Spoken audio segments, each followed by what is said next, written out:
I'm Jennifer Pahlka. I am the founder and executive director of Code for America. We're most known for something called the Fellowship, and it's basically like a Peace Corps for geeks. Really talented developers, designers, product people take a year off and they come here and they work with city governments around the country. It is hard to work with government. I'm not going to tell anybody it isn't, but it's important to, and I think what people really need to get is that things are changing. They're changing for a number of reasons. The open data movement has created great opportunities to build businesses that leverage that open data and create value for consumers and for citizens. But also the leadership in government is changing. We're in the middle of a massive financial crisis in cities. So particularly at the local level, you have a political will for a new way of doing things that you've never had before. And that creates opportunities. You have CIOs in cities around the country that are looking for a different set of vendors. They know that it costs a lot less to get stuff done in the real world now than it does through the government contracting system and the government procurement systems. You can just call up City Hall, and that's what we're supposed to do as citizens. A great place to start is your city council person responsible for your neighborhood. That's how I started Code for America. I went and talked to my city council person. We're supposed to do that, and whether it's because we think something can work better, we have a product they think that they ought to use. Cities are adopting things like See, Click, Fix as a way to be able to report issues in their city much more easily. Oakland just adopted it. I think it really helps them with their understanding, where to put resources to fix things like potholes and streetlights that are out. But that is actually very much our role, whether it's just as a citizen activist or an entrepreneur. Certainly, that's what we've done, and I think there's a lot of resources available through Code for America if you're trying to be an open data activist or just a citizen activist. But it's also just, there are so many signals actually from our government that want our involvement, we just don't see them. It's really a matter of better communication. It's actually remarkably easy to find small projects that really blow the socks off people in government. You're not going to go in and replace all the back-end systems in city government. That's going to take a lot of time. But what you can do is you can go in and build something in 6 weeks that would have taken them 2 years, 3 years, and a couple $1 million.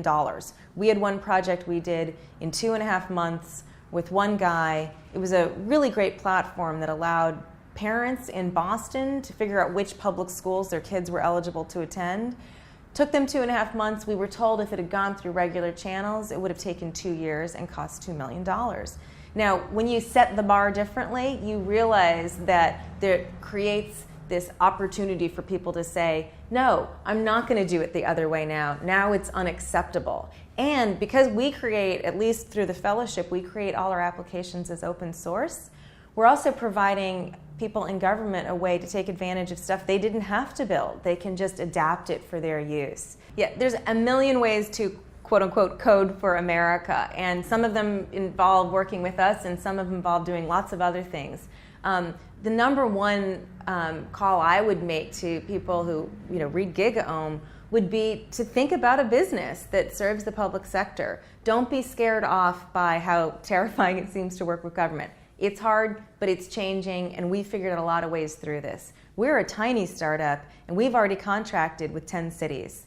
That's 10 contracts that have actually gone through a procurement. If we could do it, and we didn't know what we were doing, you can do it too.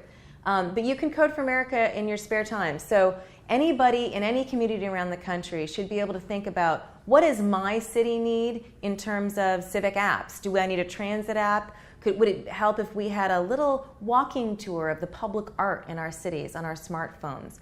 What are the things that we can do to make our cities work better and be better places to live that involve applications and using data that you can get from your city? If you're interested in just doing that in your spare time, go to our Brigade site. It's codeforamerica.org/brigade, and we'll hook you up with other people in your community that want to do the same thing and give you advice about how to get data open and how to reuse one fantastic civic apps for your city. But it doesn't have to be through Code for America. The CTO and CIO of the United States have launched this amazing Presidential Fellows program where you can work on fantastic stuff at the federal level. It's modeled after Code for America. It's maybe even more of a commitment in some ways because you have to move to DC to do it. But you can do fantastic stuff there, and those guys are true leaders in this movement. But anybody who wants to just act like a citizen is actually helping this movement. We think of ourselves as consumers. We think of ourselves as entrepreneurs.